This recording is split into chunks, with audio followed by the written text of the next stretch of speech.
যারা ধর্ম বোঝে না তারাই শুধু প্রশ্ন করে তারাবি কয় রাকাত, জামাত করে পড়বো না একাকি পড়বো, খতম পড়বো নাকি সূরা তারাবি পড়বো, প্রথম রাত্রে পড়বো না শেষ রাত্রে পড়বো। এগুলো যতগুলো প্রশ্ন করা হয় এগুলো প্রত্যেকটা হচ্ছে ইসলাম থেকে অজ্ঞ ব্যক্তিদের প্রশ্ন, এটা একটা জ্ঞানী ব্যক্তিদের প্রশ্ন নয়। এই তারাবি সালাত আল্লাহ আমাদের উপরে বাধ্যবাধকতা করে নাই, কিন্তু আপনি নিজে বাধ্য করে নিজের কাঁধে 8 রাকাত চাপিয়েছেন, আপনি নিজে বাধ্য করে আপনার ঘরে আপনি 20 রাকাত চাপিয়েছেন, এটা আল্লাহ আপনার উপরে চাপায়নি।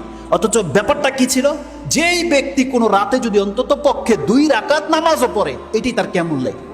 এটা কেমন লাইন নাকি পৃথিবীর কোনো হুজুর যদি আসে প্রোটেক্ট করার ক্ষমতা থাকলে যেন প্রোটেক্ট করে। এটা কেমন লাইন নয়, মাত্র 2 রাকাত সালাত। আপনি হাদিস চাইলে আমি হাদিস দেখাবো আপনাকে, রাসূলুল্লাহ কি বলেছে।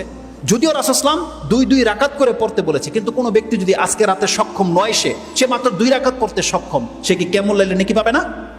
রাসূলুল্লাহ সাল্লাল্লাহু আলাইহি ওয়াসাল্লাম সেই আয়াতের তাফসিরে যে লম্বা হয়ে যাবে, আমি ওদিকে যাচ্ছি না, সূরা আহজাব